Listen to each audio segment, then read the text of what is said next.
they want to do is, when a council house becomes vacant that's worth more than the average of a home in that area, they want it to be sold off and that money then reinvested to build more council homes. And I've been talking to Policy Exchange, the think tank who's come up with this idea this morning, and they say that the idea behind it is really twofold.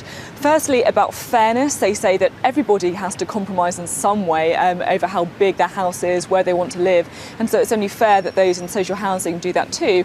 And secondly, they say, because there will be money raised by selling off the more expensive social housing, then that can obviously be used to boost the construction industry, who can build new homes for the councils, and also to cut waiting lists. But in many ways, I think the big question is, this idea is all very well, but what's the chances of it actually happening in reality?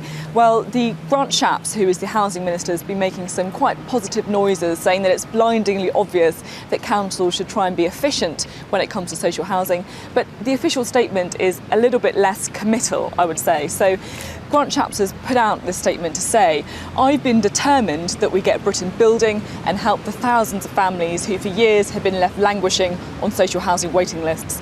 That's why we've introduced radical reforms, including investing £19.5 billion of public and private funding into an affordable housing programme and deliver up to 170,000 homes.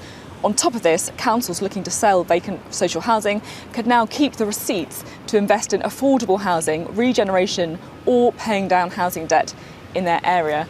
I think the other sticking point about whether this proposal becomes a reality may be the Lib Dems as well. They could be a bit more uneasy about this kind of policy than the Conservatives. And we've already had people on Twitter, such as John Prescott of Labour, saying that he worries this could lead to poor people being kicked out of rich areas.